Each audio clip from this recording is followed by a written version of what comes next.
اب دوسری آیت میں دیکھیے وہ چیزیں جو کہ پیٹھ پیچھے کی جاتی ہیں، تین چیزیں. یا ایھا الذین آمنوا اجتنبوا کثیرا من الظن، اے ایمان والو زیادہ ظن سے بچو. اور مراد یہاں پر کیا ہے؟ زیادہ سوء ظن سے بچو. حسن ظن کے بارے میں تو حضور کی حدیث ہے کہ حسن ظن جو ہے وہ تو عبادت میں سے ہے. حسن الظن من حسن العبادہ، یہ حضرت ابو ہریرہ سے روایت ہے، اور یہ مسند احمد ابن حنبل میں بھی ہے اور سنن ابی داؤد میں بھی ہے، ان کے حوالے سے مشکات میں بھی ہے.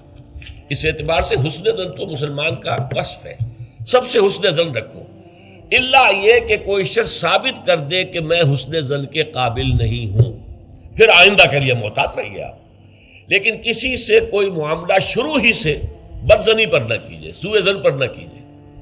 مجھ سے کہا تھا ایک صاحب نے جو یہاں اس وقت یہاں کا جو کونسلیٹ ہے، امریکن کونسلیٹ، اس میں پولیٹیکل سیکریٹری تھے، وہ میرے پاس آئے تھے خلافت کے بارے میں معلوم کرنے کے لیے کہ یہ خلافت کا آپ نام لے رہے ہیں، اس سے مراد کیا ہے. تو وہیں پھر گفتگو ہوئی کہ کانسٹیٹیوشنز کے اندر جو میکینزم رکھے جاتے ہیں، چیکس اینڈ بیلنسز، اس نے کہا ہم تو یہ سمجھتے ہیں، ہم نے اپنا دستور اس بنیاد پر بنایا ہے کہ ہر شخص چور ہے، ہر شخص بے ایمان ہے، اور ہمیں اس کا سد باب کرنا ہے. بڑے سے بڑا آدمی ہو، بڑا نیک ہو، ایماندار ہو، اس کے بے ایمان ہونے میں دیر نہیں لگتی. لہذا ہم نے تو اپنا دستور بنایا ہے کہ ہر جگہ پر چیکس ہوں، بیلنسز ہوں، اور کہیں بھی اختیار جو ہے اتنا نہ ہو جائے کہ کوئی شخص اگر بگڑ جائے تو اس کے ہاتھوں جو ہے وہ قوم کی اور ملک کی اور پوری ریاست کی مٹی پلید ہو جائے. یہ اسلامی اصول نہیں ہے. اسلامی اصول یہ ہے ابتداءً آپ کا معاملہ کسی سے بھی ہو حسن ظن کی بنیاد پر ہوگا، لیکن یہ کہ اگر اس نے آپ کے حسن ظن کو زخم پہنچائی، ٹھیس پہنچائی، ثابت کر دیا کہ میں حسن ظن کے قابل نہیں ہوں، تو اب آپ سوء ظن معاملہ کر سکتے ہیں. الحزم فی سوء الظن، یہ کہاوت ہے. احتیاط اسی میں ہے کہ سوء ظن سے کام لیا جائے، اس لیے کہ آدمی بچنا چاہتا ہے، لیکن جیسا کہ میں نے عرض کیا ابتدا کرنا سوء ظن سے یہ اسلام میں پسندیدہ نہیں ہے. لیکن یہاں دیکھیے فرمایا اجتنبوا کثیرا من الظن، زیادہ ظن سے بچو، ورنہ اس لیے کہ ظاہر بات ہے کہ ظن سے بالکل چھٹکارا تو ممکن نہیں ہے. پچھلی نشست میں ایک صاحب نے سوال کیا تھا کہ شک میں اور ظن میں کیا فرق ہے. شک یہی ہے کہ ایک انسان کے بارے میں انسان سوچے کہ کہیں یہ کام نہ کر بیٹھے، میں اعتماد تو کر رہا ہوں، کہیں یہ میرے اس اعتماد کو ٹھیس نہ پہنچائے. اور سوء ظن جو ہے وہ یہ ہے کہ انسان جو ہے بغیر کسی اسباب کے، بغیر کسی عوامل کے، کوئی سرکمسٹانشل ایویڈنس نہیں ہے اور خواہ کسی کے بارے میں برا ظن قائم کر کے بیٹھ جائے. وہ گویا کہ فیصلہ ہوتا ہے. سوء ظن جو ہے وہ فیصلہ ہو جاتا ہے کہ مجھے اس شخص کے ساتھ معاملہ سوء ظن کے ساتھ کرنا ہے، یہ نہیں. البتہ شک کا پیدا ہو جانا یہ کوئی بری بات نہیں ہے، انسان ذرا سا احتیاط کا پہلو مربوط رکھ لے. تو فرمایا یا ایھا الذین آمنوا اجتنبوا کثیرا من الظن ان بعض الظن اثم، یقیناً بہت سے ظن گناہ کے درجے میں آ جاتے ہیں. آپ نے ایک شخص کے بارے میں رائے قائم کر لی، یہ برا آدمی ہے، یہ غلط آدمی ہے، یہ تو میرے درپے ہے، میرا دشمن ہی ہے، میری جڑ کاٹتا ہی رہتا ہے، حالانکہ ایسا نہیں ہے. نتیجہ کیا ہوگا؟ آپ کا طرز عمل اپنے سوء ظن کی بنیاد پر ہو جائے گا. ہر وقت جو ہے آپ کے طرز عمل سے ظاہر ہوگا وہ سارا آپ کے اندر جو بھرا ہوا مواد ہے، اور اس سے ہو سکتا ہے دوسرے شخص کی خامخواہ دل شکنی ہو، اس کے احساسات مجروح ہوں، اور تمہارے حصے میں اللہ کی طرف سے، اللہ کی جانب سے اعمال نامے میں گناہ کا اندراج ہو جائے. ایک شخص کے خلاف خواہ اس نے سوء ظن کیا جبکہ اس کے لیے کوئی آثار نہیں تھے، اس کے لیے کوئی بنیاد نہیں تھی. تو ان بعض الظن اثم، بعض ظن جو ہے وہ تو گناہ کے درجے کو پہنچ جاتے ہیں. نمبر 2 بات جس سے روکا گیا اس آیت میں، ولا تجسسوا، تجسس نہ کرو. اب تجسس کیا ہے؟ چھان بین کرنا، تفتیش کرنا. ظاہر بات ہے کہ بعض معاملات میں تو یہ ہماری ضرورت ہے. تجسس سے تو ظاہر بات ہے کہ کوئی چارہ کار ہی نہیں ہے. آخر مجرموں کی تفتیش ہوتی ہے تو تجسس اس میں ہوتا ہے. ایک دوسرے کے ملک کی جاسوسی ہوتی ہے، وہ بھی در حقیقت اپنی حفاظت کے لیے ہوتی ہے کہ وہاں کیا کچھ تیاریاں ہو رہی ہیں تاکہ ہم کو بندوبست کر سکے اس کے توڑ کا. تو تجسس ہر حال میں برا نہیں ہے. اسی طرح ایک بہت بڑا اخلاقی مسئلہ پیدا ہو گیا تھا جب جمع حدیث کا معاملہ شروع ہوا ہے. آپ کو معلوم ہے کہ حضور نے اپنے حیات طیبہ کے دوران تو احادیث کو لکھنے سے روک دیا تھا. آپ کا حکم تھا لا تکتبوا عنی الا القرآن، مجھ سے کوئی شے نہ لکھو سوائے قرآن کے، اس لیے کہ اندیشہ تھا کہ گڑبڑ نہ ہو جائے کہیں. جیسے کہ آپ کو معلوم ہے کہ انجیل میں حضرت مسیح کا کلام، حضرت مسیح کی سیرت اور انجیل جو حضرت مسیح پر نازل، سب گڑبڑ ہے آپس میں. یہ بتانا مشکل ہے کہ کون سی اس میں وحی ہے، کون سا حضرت مسیح کا اپنا ذاتی کلام ہے، اور کون سی در حقیقت جو ہے اللہ تعالیٰ کی طرف سے وحی آئی ہے، اور کون سے صرف واقعات ہیں حضرت مسیح کی سیرت کے. مشکل ہے. یہی کام ہو سکتا تھا اگر ان چیزوں کو گڑبڑ کر دیا جاتا. اللہ کے فضل و کرم سے اسلام میں کیا ہوا ہے؟ قرآن علیحدہ معین، بالکل معین، پھر احادیث حضور کے اقوال و افعال کو جمع کر دیا، وہ علیحدہ معین، پھر فقہ مرتب ہوئی اور اس کو بھی ترتیب دے دی گئی، سیرت علیحدہ مرتب ہوئی. سیرت میں عام طور پر ان احادیث کو بھی قبول کر لیا گیا، روایات کو، جو زیادہ مضبوط نہیں ہے، زیادہ مستند نہیں ہے. حدیث کی کتابوں میں ان روایات کو قبول نہیں کیا گیا، کیونکہ حدیث سے احکام نکلنے ہیں، شریعت کا منبع بنے گی حدیث، لہذا یہاں جو ہے بڑی چھان بین کی ضرورت تھی. تو جب محدثین نے یہ چھان بین شروع کی راویوں کے بارے میں، فلاں شخص نے فلاں سے روایت کی، اب وہ جاتے تھے اور پتہ کرتے تھے ماحول میں اس شخص کا کردار کیسا ہے، اپنے ماحول میں اسے کیسے پہچانا جاتا ہے، ایک نیک اور شریف اور سچے انسان کی حیثیت سے یا جھوٹے اور دغاباز انسان کی حیثیت سے. اس کے لیے تفتیش کرتے تھے، کیونکہ اگر اس کا کردار اچھا نہیں ہے، اگر اس کی شہرت اچھی نہیں ہے، تو پھر ہم اس سے حدیث نہیں سنیں گے. کیا پتہ اس نے اس حدیث میں ملاوٹ کر دی ہو، کیا پتہ اس نے خود اپنی جی سے گھڑ لی ہو. تو یہ احتیاط کی گئی. اس پر بعض لوگوں نے جو درویش قسم کے تھے، نیک لوگ تھے، انہوں نے کہا یہ تم قرآن کے خلاف کر رہے ہو، لا تجسسوا. قرآن تو کہتا ہے کہ تجسس مت کرو، لوگوں کے حالات کی تفتیش و چھان بین نہ کرو.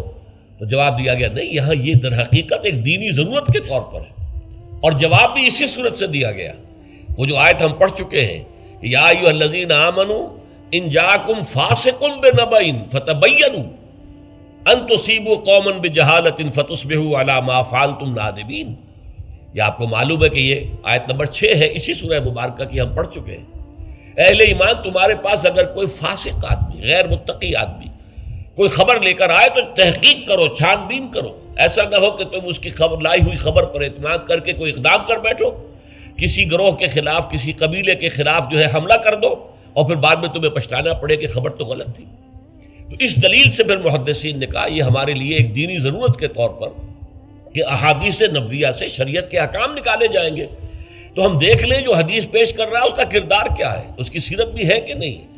اسی لیے ایک بہت بڑا علم انسانی تاریخ میں، یہ علم سوائے محمد صلی اللہ علیہ وسلم کی ذات مبارکہ کے اور کسی شخص کے بارے میں نہیں ہوا، جسے کہتے ہیں الرجال.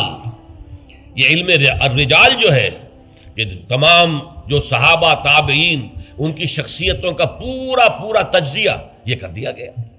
یہ سارا کام اس لیے کیا گیا ہے تاکہ معلوم ہو عن فلاں عن فلاں عن فلاں عن فلاں. اس پوری چین کے اندر کہیں کوئی شخص ایسا تو نہیں ہے کہ جو قابل اعتماد نہ ہو، تو اس کی پھر وہ حدیث صحیح نہیں قرار پائے گی، وہ مستند نہیں قرار پائے گی. اسے کہیں ضعیف احادیث میں لے آئیں گے. ٹھیک ہے، یہ ضعیف ہے، اور ضعیف احادیث جو ہے وہ اخلاقیات کے بیان میں استعمال ہو سکتی ہیں، لیکن ان سے کوئی شرعی حکم نہیں نکالا جا سکتا. شرعی حکم کا استنباط جو ہے وہ صحیح اور پختہ اور مستند احادیث سے ہوگا. تو یہ ہے تجسس کے بارے میں. البتہ جس چیز سے روکا گیا ہے وہ کیا ہے؟ بعض لوگوں کے مزاج ہوتے پرورٹڈ. جیسے آپ کو معلوم ہے کہ مکھی جو ہے وہ گندگی کی تلاش میں رہتی ہے، گندگی پر بیٹھے گی. کچھ لوگوں کا مزاج ایسا ہو جاتا ہے کہ وہ اس تلاش میں رہتے ہیں، ٹو میں رہتے ہیں، کہیں کوئی بری بات انہیں ملے تاکہ لے اڑیں اسے، اس کا پرچار کر دیں، اسے عام کر دیں. کہیں سے کسی شخص کی کسی غلط حرکت کا علم ہو گیا اور اس کو لے کے اب عام کر رہے ہیں، پھیلا رہے ہیں لوگوں کے اندر.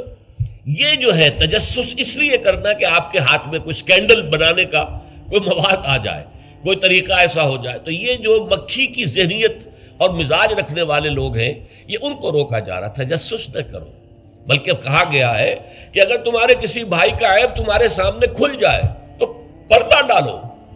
تم اگر دنیا میں اپنے کسی بھائی کے عیب کی پردہ پوشی کرو گے تو قیامت کے دن اللہ تعالیٰ تمہارے عیوب کی پردہ پوشی کرے گا. اور اگر تم دنیا میں اپنے بھائیوں کی پردہ دری کرو گے تو اللہ تعالیٰ تمہیں رسوا کرے گا تمام لوگوں کے سامنے قیامت کے دن. تو یہ تجسس جو ہے یہ برا ہے. بعض لوگوں کا مزاج ہوتا ہے، یہ دو بھائی جو ہیں ان میں کبھی جھگڑا نہیں ہوا، کیا بات ہے، اب وہ اندر جا کے ٹو لے رہے ہیں، کہیں سے کوئی مسئلہ نکال لیا، اس سے بھڑکایا تاکہ لڑیں آپس میں، اور پھر یہ کہ وہ بھس میں آگ لگا کے جمالو دور کھڑی تماشا دیکھ رہے ہیں کہ یہ لڑ رہے ہیں آپس میں۔ تو اس طرح کی پرورٹڈ جو ہے بس شدہ شخصیتیں ہوتی ہیں بالفعل لوگوں کے اندر، اور یہ کن میں ہوتی ہیں؟ جن کے سامنے زندگی کا کوئی اعلیٰ نصب العین ہے ہی نہیں، کوئی اونچا آدرش ہے ہی نہیں، کوئی ہائی آئیڈیل ہے ہی نہیں۔ جن کے سامنے کوئی اونچا نصب العین ہے، وہ ہائی آئیڈیل ہے، وہ آدرش ہے بہت اونچا، وہ تو اس کام میں لگے رہتے ہیں، وہ ان چھوٹی چیزوں کی ان کو اس کی طرف متوجہ ہونے کا ان کے پاس وقت نہیں ہوتا۔ لیکن جن لوگوں کی زندگی کے اندر وہ اونچائی کی طرف تو کوئی رجحان ہے ہی نہیں، تو ظاہر بات ہے وہ تو پھر زمین ہی کے اندر دیکھیں گے، کیڑے مکوڑے انہیں نظر آئیں گے، یا گندگی جو ہے وہ اس کے بارے میں جو ہے اس کو لے اڑیں گے پھر بعد میں۔ اور تیسری چیز ہے وَلَا يَغْتَبْ بَعْضُكُمْ بَعْضًا، نہ ہی تم میں سے کوئی کسی دوسرے کی غیبت کرے۔ اب غیبت کیا ہے؟ کسی شخص کی غیر موجودگی میں اس کی کوئی برائی بیان کرنا، یہ غیبت ہے، یہ ہے اس کی ٹیکنیکل ڈیفینیشن۔ لیکن یہاں بھی جان لیجئے ہر غیبت غلط نہیں ہے۔ بس اوقات ایسا ہوتا ہے کہ آپ کا کوئی بھائی ہے، وہ کہیں رشتہ کرنا چاہ رہا ہے، اور وہاں کے بارے میں آپ کے پاس کوئی معلومات ہیں ایسی جو اس بیچارے کے علم میں نہیں ہے، اور آپ اسے بتاتے ہیں کہ بھائی وہاں یہ معاملہ ہے، ذرا سوچ لو۔ تو اس میں در حقیقت غیبت نہیں ہے، بلکہ یہ اپنے اس بھائی کو کسی برائی سے بچانے کی کوشش ہے۔ اس میں اس کے ساتھ نصح اور خیر خواہی کا جذبہ ہے، نہ کہ ان کو بدنام کرنے کا جذبہ۔ اگر کوئی سبب ہے ہی نہیں اور آپ بیان کر رہے ہیں تو یہ غیبت ہے۔ لیکن اگر معاملہ اس طرح کا ہے تو ظاہر بات ہے اسی طریقے سے کوئی کسی قوم کے رہنما ہیں اور بڑی شخصیتیں ہیں، اب ان کے بارے میں یہ ہے کہ پبلک میں اگر آپ کو ان پر تنقید کرنی پڑے تو اس کے اندر بھی دیکھا جائے گا کہ وہاں اس کا ہونا ضروری نہیں ہے، وہ تنقید جو ہے آپ ملک اور قوم کی مصلحت میں کر رہے ہیں۔ تو گویا کہ اس طریقے سے غیبت کی ہر شکل جو ہے وہ حرام نہیں ہے۔ البتہ ایک خیال لوگوں کو بڑا غلط ہے، وہ میں ایک حدیث کے حوالے سے اس کا اطالہ کر دینا چاہتا ہوں۔ یہ حضور سے سوال کیا گیا کہ پوچھا گیا کہ غیبت کیا ہے۔ یہ حدیث ہے، مسلم شریف میں بھی ہے، ابو داؤد میں بھی ہے، ترمذی میں ہے، نسائی میں ہے، یہ حضرت ابو ہریرہ رضی اللہ تعالی عنہ سے۔ اور امام مالک نے ایسی ایک حدیث جو ہے موطا میں مطلب بن عبداللہ سے جو ہے روایت کی ہے۔ حضور سے پوچھا گیا کہ غیبت کیا ہے، آپ نے فرمایا ذکرو کا اخاک بما یکرہ، تمہارا اپنے بھائی کا تذکرہ کرنا کسی ایسے اعتبار سے جو اسے ناپسند ہو۔ اگر اس کے سامنے کرو گے اسے ناپسند ہوگا، اس کے علم میں آئے گا کہ میرے بارے میں یہ بات کہی گئی ہے تو اسے ناپسند ہوگی۔ ایسی بات کا اس کی غیر موجودگی میں بیان کرنا۔ اب قیلا کہا گیا، سوال کیا گیا، افرأیتا کہ حضور آپ ذرا غور کیجئے، ان کان فی اخی ما اقول، اگر میرے بھائی میں وہ شے واقعتاً موجود ہے جو میں کہہ رہا ہوں تو کیا اس صورت میں بھی غیبت ہوگی؟ قال، فرمایا حضور نے، غور سے سنیے، ان کان فیہ ما تقول فقد اغتبت ہو، اگر تو اس میں وہ برائی ہے جو تم کہہ رہے تو تم نے غیبت کی، وَإِن لَمْ يَكُنْ فِيهِ، اور اگر نہیں ہے اس میں وہ شے اور تم پھر بھی کہہ رہے ہو ما تقول فقد بہتہ، تو تم نے اس پر بہتان لگایا ہے، یہ تو دوہرا جرم ہو گیا۔ اس میں کوئی خرابی نہیں ہے، برائی نہیں ہے اور آپ بیان کر رہے ہیں تو یہ تو بہتان ہے۔ البتہ کسی میں کوئی برائی ہے، خرابی ہے، نقص ہے، تو یہ در حقیقت جو ہے آپ کا اس کی غیر موجودگی میں بیان کرنا یہ غیبت ہے۔ تو اس اعتبار سے غیبت کی جو برائی ہے اس کو اچھی طرح سمجھ لیجئے، اور یہ ہمارے معاشرے کے اندر بہت پھیلی ہوئی ہے یہ شے، بلکہ یہ کہا جاتا ہے اور صحیح کہا جاتا ہے کہ وہ کئی کورسز کا ڈنر ہونے کے بعد جو ہے پھر جب گفتگویں ہوتی ہیں تو معلوم ہوتا ہے کہ سب سے زیادہ لذیذ ڈش جو ہے وہ ایک دوسرے کی غیبت ہے۔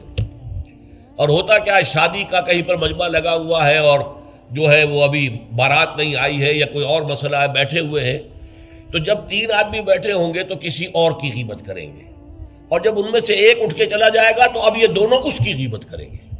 یہ ہمارے معاشرے کا عام رخ ہے، یہ ہمارا جو ہے یہ گویا کہ سب سے زیادہ ڈیلیشس ڈش جو ہے وہ غیبت ہے۔ تو اس کے لیے شدت کے ساتھ روکا گیا، اور اس کے لیے جو پھر تمثیل دی گئی ہے، اَيُحِبُّ أَحَدُكُم مَّن يَأْكُلَ لَحْمَ أَخِيهِ مَيْتًا فَكَرِهْتُمُوهُ، کیا تم میں سے کوئی شخص اسے پسند کرے گا کہ وہ اپنے مردہ بھائی کا گوشت کھائے؟ تو اس پر تو تمہیں گھن آ گئی، تمہیں بہت برا لگا۔ کوئی شخص گوارا کرے گا کہ اپنے مردہ بھائی کا گوشت کھائے؟ لیکن سوچئے کہ ایسی تمثیل کیوں دی گئی؟ یہ اللہ کا کلام ہے بغیر کسی ربط کے، تمثیل اور تشبیہ جو ہوتی ہے کسی ربط کی بنیاد پر ہوتی ہے نا، ورنہ تشبیہ اور تمثیل کا فائدہ کیا ہوا؟ ربط کیا ہے؟ جیسے ایک مردہ اپنے دفاع پر کے قابل نہیں ہے، آپ ادھر سے بوٹی کاٹ لیجئے، ادھر سے بوٹی کاٹ لیجئے، پڑا مردہ ہے، آپ پوری اختیار کے ساتھ جہاں سے چاہیں اس کی بوٹی اڑا لیں۔ اگر وہ زندہ ہو تو وہ ہاتھ لگانے دے گا آپ کو جسم کے اپنے کسی حصے پر۔ بعین ہی یہ معاملہ ہے، آپ کا بھائی موجود نہیں ہے اور آپ اس کی عزت پر حملہ کر رہے ہیں، مانوی شخصیت پر حملہ ہے۔ اس جسم کی نسبت مانوی شخصیت زیادہ قیمتی ہے، زیادہ اہم ہے۔ آپ اس کی مانوی شخصیت پر، اس کی عزت پر حملہ کر رہے ہیں اور وہ قادر نہیں ہے دفاع کرنے پر۔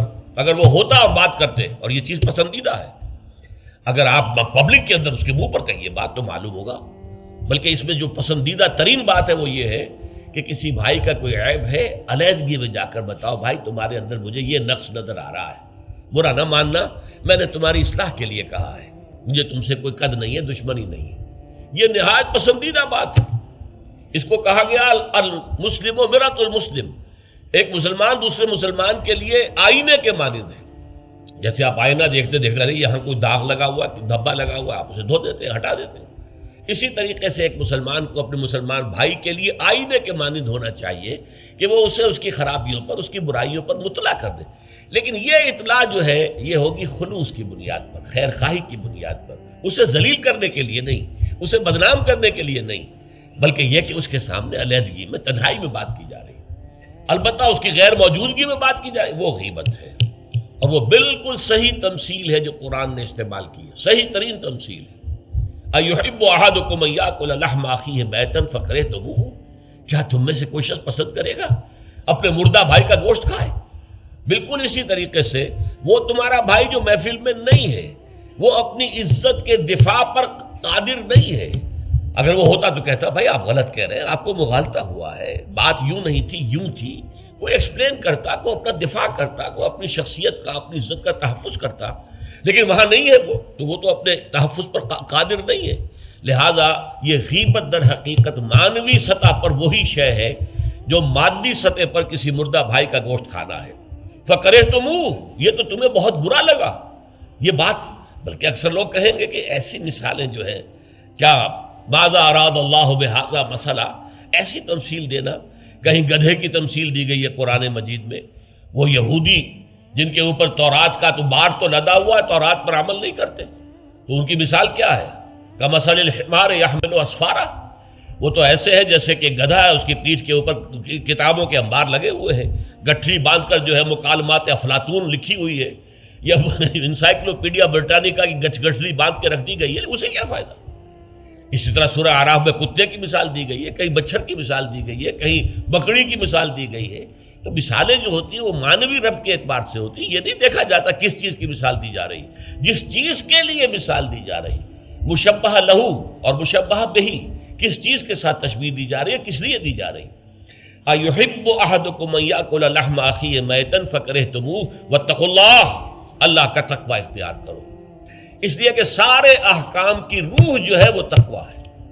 احکام دھرے رہ جائیں گے، رکھے رہ جائیں گے، کتابوں میں لکھے رہ جائیں گے، اگر اپنے اندر تقوی نہیں ہے، برائی سے بچنے کا ارادہ نہیں ہے، اللہ کے عذاب سے بچنے کا مستقل پختہ مصمم ارادہ نہیں ہے، تو کوئی فائدہ نہیں ان چیزوں کا، بھینس کے آگے بین بجانا ہو جائے گا۔ واتقوا اللہ ان اللہ تواب الرحیم، اللہ کا تقوی اختیار کرو، اور دیکھو اللہ بہت توبہ کا قبول کرنے والا ہے اور بہت رحم فرمانے والا ہے۔ تو دیکھو اگر تمہارے سے یہ خطائیں ہو رہی ہیں، تمہاری شخصیت کے اندر اگر یہ خرابیاں ہیں، تم ان برائیوں کے عادی ہو، تو ان سے اپنے آپ کو پاک کرو، صاف کرو، توبہ کرو، اور اس میں امید دلا دی کہ اللہ تعالیٰ بہت توبہ کو قبول فرمانے والا اور رحم فرمانے والا ہے۔